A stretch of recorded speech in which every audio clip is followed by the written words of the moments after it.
This week on the podcast, the acquisition of AquaLung has been completed, and an unconfirmed letter online suggests that they are restructuring their US organization a lot.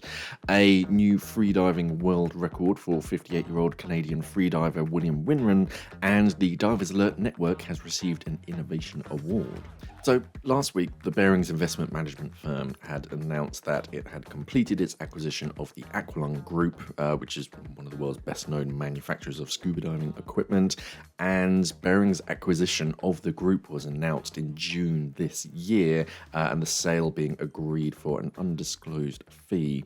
And then a few days after that announcement, this quite official-looking letter. I mean, it is unconfirmed because I found it on on one of the boards, the forums, and it's written to employees of the AquaLung Group, and the title is North America Reorganization, Closure of Carlsbad and Hawaii, Termination of SSP, which is what Swim, Snorkel, Paddleboard, activity in NA or Northern America.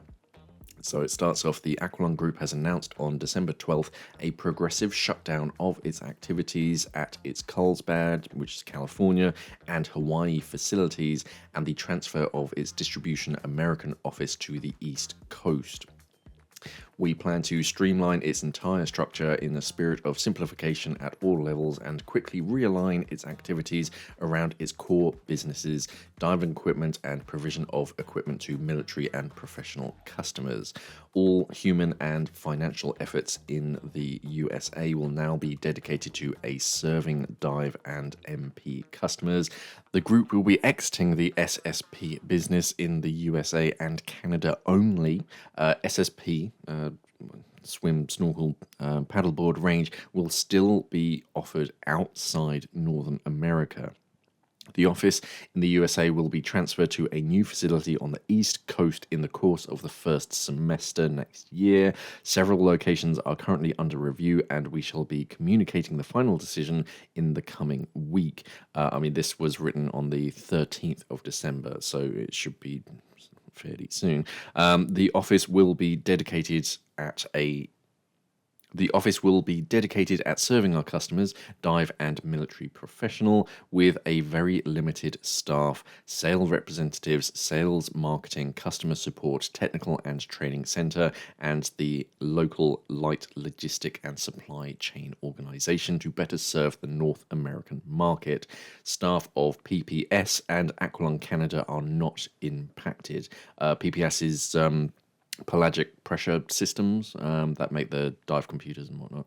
This situation leads us to take the difficult decision to a progressive shutdown of activities at our Carlsbad and Hawaii facilities that will be completed by the end of Q1 in 2024. I wish to emphasize that this decision is in no way a reflection of the hard work and dedication that our American colleagues have put into their roles. It is a response to our financial challenges and cash constraints necessary to secure a stable future for the whole AquaLung Group. Concretely, the closure will have the following consequences for our 83 local employees. 60 jobs are being cut, among which 26 jobs will be transitioned out over a 3-month period maximum. 23 jobs are being kept, with 16 on remote work and 7 jobs being offered to transfer to a new facility on the East Coast to be opened in H1 2024. So not a particularly nice letter to receive if you're working for the AquaLung Group, and it was fairly expected when news first broke that Bearings, the investment company, were buying AquaLung, because this is what companies like this often do. They basically strip it down to the bare bones and try to maximize any profit that they can make by selling it on. Unfortunate news. Even worse timing, just before the holiday period. But yeah, the news from AquaLung next year is going to be quite interesting to follow. and I can't imagine it's too much of a surprise for them working there. I mean, I've worked at companies that you can sense like downsizing in the air and like sort of actions that sort of happen. So yeah, I imagine it's not too much of a surprise, or at least I hope it's not too much of a surprise for some of them, and they have been preparing for this. But yeah, not the nicest news just before Christmas. On some slightly nicer news, at the age of 58, Canadian freediver William Winram has claimed a new 140-metre Seamass world record in the variable weight no fins discipline. It is basically where the diver descends on a sled, but then has to swim back up. They don't have a buoy that shoots them back up. They then have to swim, but with no fins. The previous world record sat at 111 meters, that had been set in August 2022. Women reached a new world record depth of 136 meters on the 2nd of December at the Freediving World Apnea Center at Sharm el Sheikh in Egypt, with CMAS commissioners on hand to witness the event. But not satisfied with that, over subsequent days, it kept trying to improve on that depth and kept reaching like 135 meters, but kept running short of air to equalize. And then he said, "I'm happy to report that I nailed a new world record at 140 meters yesterday with air to spare at the bottom on the 12th of December. Winram, who is also known for his work as a shark conservationist, already holds other world records with bifins. He's gone down to 130 meters that he set last year. The governing body ADA does not have this variable weight no fins discipline, so it had to be the CMAS world record. The 140-meter dive took him 3 minutes and 33 seconds to complete, which is 1 second more than the 136-meter dive. And Winram said on social media, "From day one in my breath-holding diving career, I've had issues with equalizing. It was only something that he managed to overcome in his mid-40s, only after Andrea Zuccari had became his equalization coach. It was Zuccari who set up Freediving World in the Red Sea to provide deep training facilities for divers at all levels. He actually disappeared this summer while scuba diving. He was doing maintenance work to a deep platform at like 40 something meters deep, and just never resurfaced. So we don't really know sort of what happened there. And Winram actually dedicated his new world record to his dear friend Andrea. In other news, Aggressor Adventures Director of Conservation and Outreach Samantha Witcraft will be inducted into the Women Divers Hall of Fame in 2024 in recognition of her efforts to protect and preserve marine environments worldwide. She said, "I'm so deeply honoured and humbled to be counted among the incredible leaders and changemakers in the Women Divers Hall of Fame, many of whom have long been my mentors, role models and heroes throughout my career.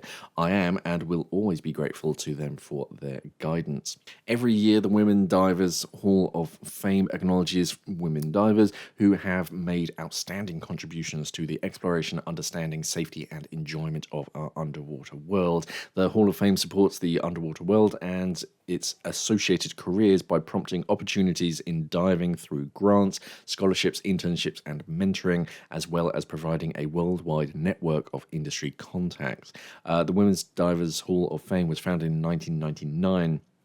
And Samantha Witcraft is going to be inducted next year, and she's a marine conservation biologist, environmentalist, and oceans advocate, logging 5,000 plus research and educational dives around the world. She created the first classroom at sea in gardens of the Queen National Park in Cuba. After earning her bachelor's in natural science at Harvard and her master's of Marine Affairs and Policy at the University of Miami, she worked to legally protect endangered marine species, especially sharks, whales, and manatees. She has studied coral reef MPAs and connectivity and She has studied coral reef MPA's connectivity and investigated the shark fin trade in China, all whilst promoting sustainable ecotourism over her 30-plus year career. Witcraft initiated and developed Aggressor Adventures award-winning sustainability program Green the Fleet and is executive director of the Sea of Change Foundation, providing leadership in community-based conservation around the globe. Aggressor Liveaboards was among the first in the scuba industry to create and maintain a dedicated director of conservation and outreach position in the company structure. So congratulations to Samantha. And the Divers Alert Network, or DAN, has been awarded a 2023 Innovation Award by NAUI, an accolade given to individuals and organizations that have made remarkable contributions to the development of diving education and have significantly advanced the dive industry through innovation. The NAUI Innovation Award is a testament to DAN's unwavering commitment to advancing safety, education, and exploration of the underwater world. This recognition reflects DAN's pioneering efforts in promoting safe diving practices, supporting dive education, and continually enhancing the diving community's experience. Cliff Richardson, the executive director of NAUI Worldwide and CEO of NAUI Services Group, said NAUI is proud of its continuing partnership with Divers Alert Network. This well-deserved award is a manifestation of DAN's work in support not only of NAUI but the entire dive industry. DAN's president and CEO Bill Ziefel said, "We are grateful to NAUI for this recognition. Over the past few years, we've made progress in key areas to make our products and programs more widely available and to make diving safer for all. We are gratified to know these programs are appreciated by divers and dive operators." So that's some really nice recognition from NAUI and something nice for Dan. Most divers are aware of Dan and all of their hard and amazing work that they do for us. That they're always a very valuable resource and sort of up-to-date safety advice for different aspects of diving. So yeah, well deserved. As far as new scuba diving equipment, the only interesting thing that sort of piqued my interest has been there was a post on Instagram from Waterproof, and it was sort of, it wasn't announcing because it was announced at DEMA, but they basically said breaking news: D7 Evo, which is their new version of their D7 dry suit. And that was kind of it. There was a couple of pictures, and they say go to our website. And for me right now, this site can't be reached. It took too long to respond. I don't know whether they're literally updating it, because as soon as I saw the post, I clicked on it and it was still pretty fresh. So I'm wondering if they're updating their website. But yeah, for whatever reason, I can't view it. But yeah, I can only presume that means that it's going to be released soon, or it's going to be available to buy. So yeah, over the Christmas period, if you did see it at DEMA and you are interested, then yeah, check it out. So yeah, this week the podcast is sponsored by Scubapro, and right now they have a free Octo offer running up until the end of December this year. So if you're in the market for a new set of regulators, you can really save yourself some money. You can get a free R105 Octo or a S270, which is their newer version, with the purchase of selected Scubapro regulator system online or at participating Scubapro dealers.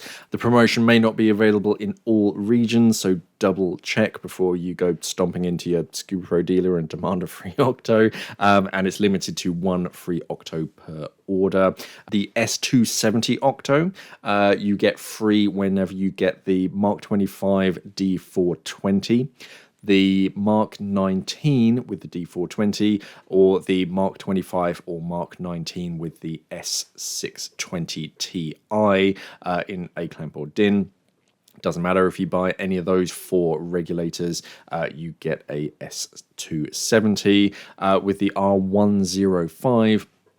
If you get the Mark 25 or the Mark 17 with the S600, the Mark 25 or the Mark 19 with the G260, or the Mark 19 Evo Black Tech or the Mark 25 Evo Black Tech with the G260 Carbon Black Tech, both in A clamp or DIN. You get the R105 Octo.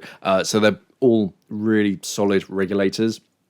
The D420 looks a little bit different, but it breathes really nice. They've kind of lowered the diaphragm, and technically it is a really nice breathe in more angles. So technically it's a really nice regulator. It just looks a little bit different. The S620 Ti is a strong all-rounder.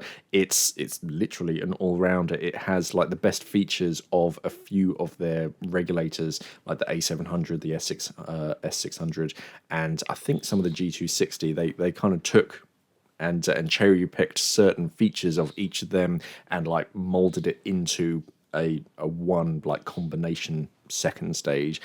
So that's very popular, and the TI stands for titanium because it's got titanium parts on the inside, makes it a little bit lighter but also corrosion resistance. S600 and the G260 are very similar second stages. The S600 is like the pretty version, whereas the G260 is like the technical version. But on the inside, very, very similar. It is more the styling on the outside, and then you basically just pick your first stage. You've got the Mark 25, which is like their flagship, really nice. You've got the Mark 19, which is their newer diaphragm. It's like a diaphragm version of the Mark 25, which is a piston. The Mark 17 is their like classic diaphragm workhorse, and then of course the carbon black tech, it just has that PVD coating, so it's got a black look to it, but it's also a bit more scratch resistance, and usually the second stage has a carbon fiber front cover, which is pretty cool. But yeah, check out your local Scubapro dealer, pop them a visit, and double check, make sure they're signed up for this. But yeah, you can get yourself a free Octo up until the end of the year. But yeah, that was about it as far as like diving equipment. I haven't seen anything else too interesting, I don't think, this past week. So let's jump into some Ask Mark questions. This one comes from Jared Corlander, 9129. It says, please can you compare a traditional backplate and wing setup with a dive right transpack, essentially regarding buoyancy. I mean, transpack is like halfway between like a recreational BCD and a backplate and wing system. It still has all of the attachment points as a backplate would, but it's more of it's still flexible, and it's still like a complete harness. It was made for, I think it was like the CEO at the time. He wanted something to be able to like do a little bit of everything and still be comfortable, like with long hikes to the entry point, and they came out with Transpack. And yeah, it's like a padded harness with quick adjust systems, so it's not particularly DIR, but you can mount singles to it, you can mount twins to it. I think you can do a certain amount of side mount with it. But as far as buoyancy, I mean, it's all fabric and mesh, so it'll be more like a well, it depends what wing you put on it really, but for like differences in buoyancy, a metal backplate, you're going to have all of that trim nice and flush against your back and like spread out and quite high up again along your back, compared to just fitting it in like a weight belt or integrated weights. Whereas Transpack, yeah, you kind of have to fit them either in integrated weights or a weight belt.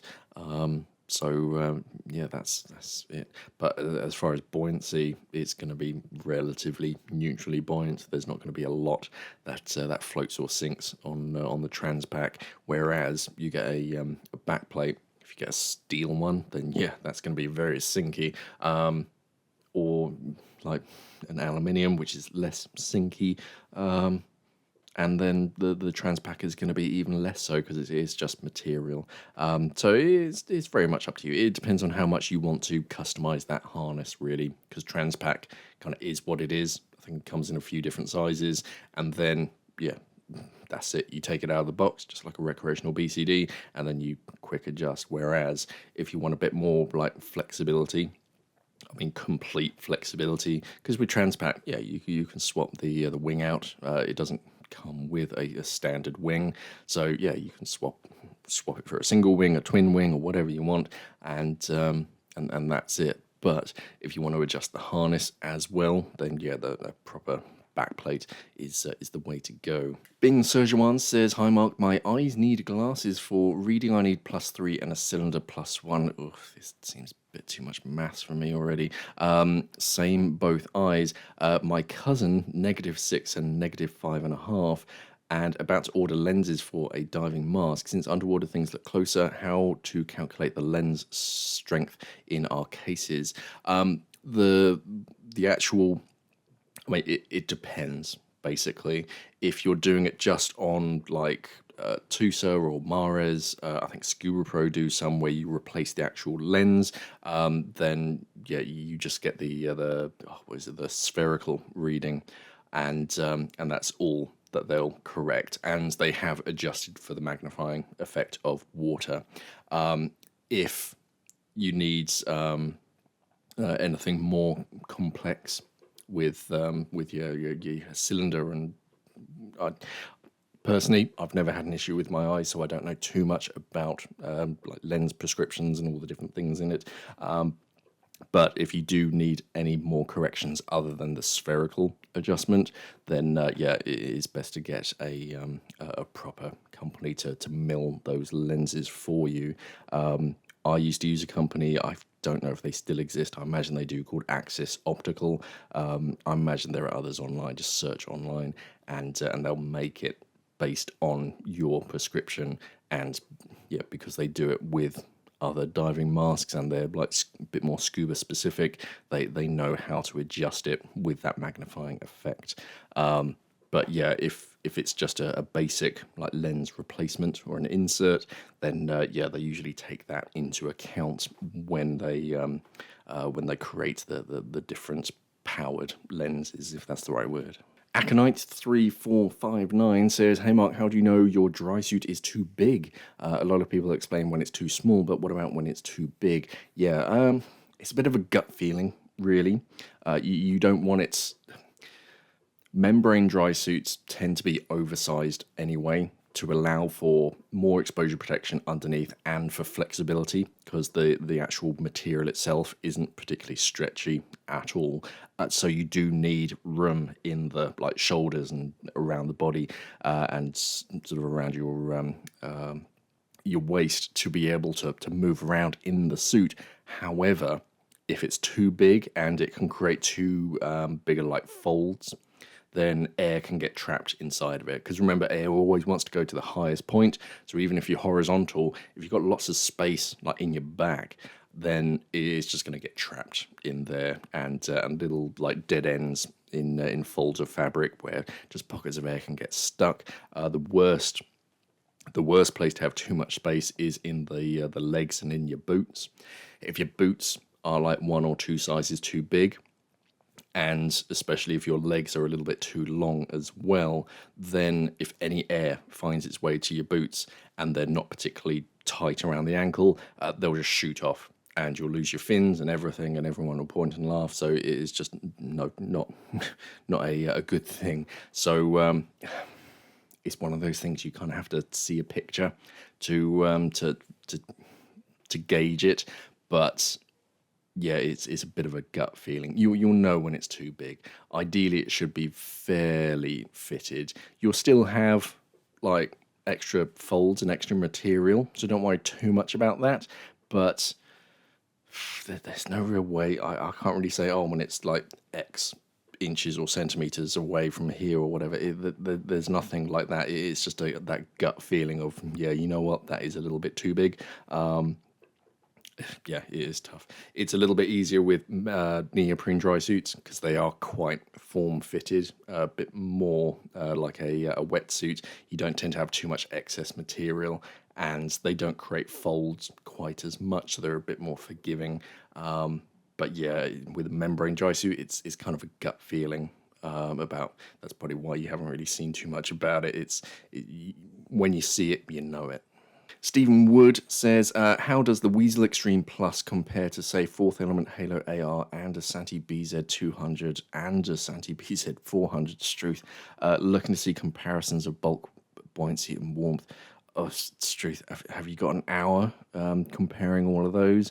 I mean, Weasel Extreme Plus is probably going to be the bulkiest, then the BZ400, then the probably the BZ200, then the Halo AR.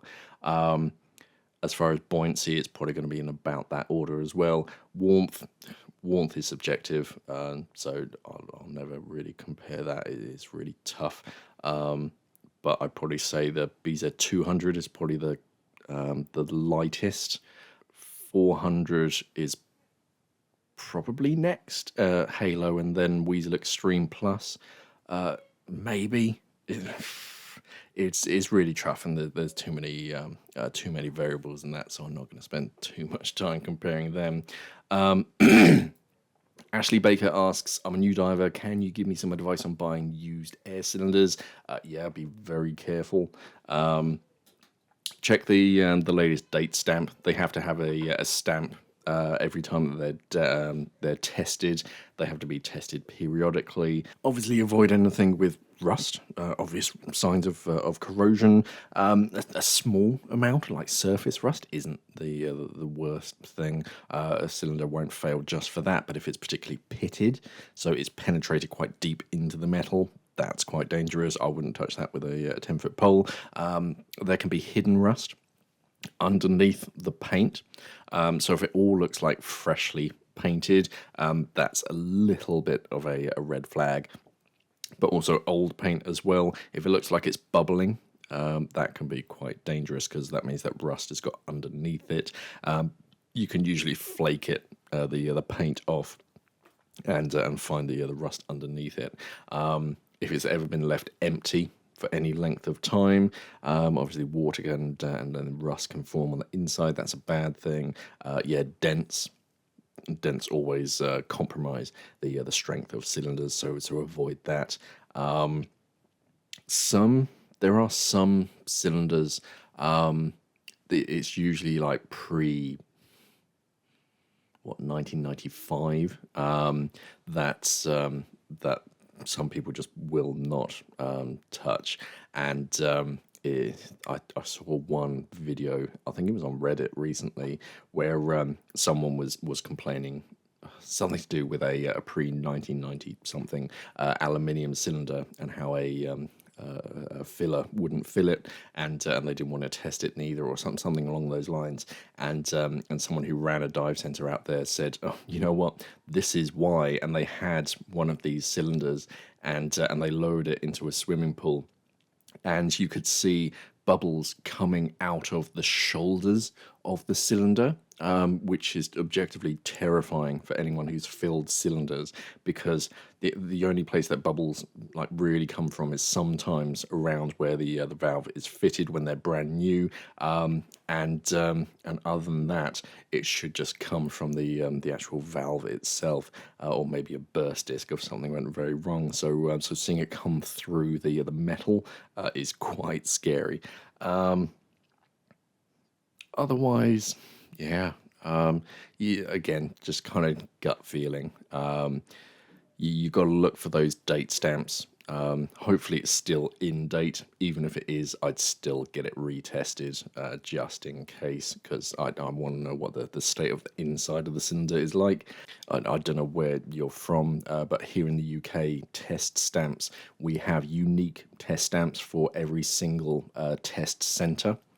So normally the date stamp is the year and the month, and sometimes whether it's a visual or not, and that's literally stamped into the metal. And you also have this little tester's stamp as well, which is a very unique. I mean, the one that I used to work for, it was a little cylinder, and then on the inside it had 2 digits, which denoted the test center. So it's very hard to forge that. If it's just numbers here in the UK, then that doesn't really mean anything, because anyone can go to a hardware store and just pick up a set of metal stamps and just stamp whatever date they want into it.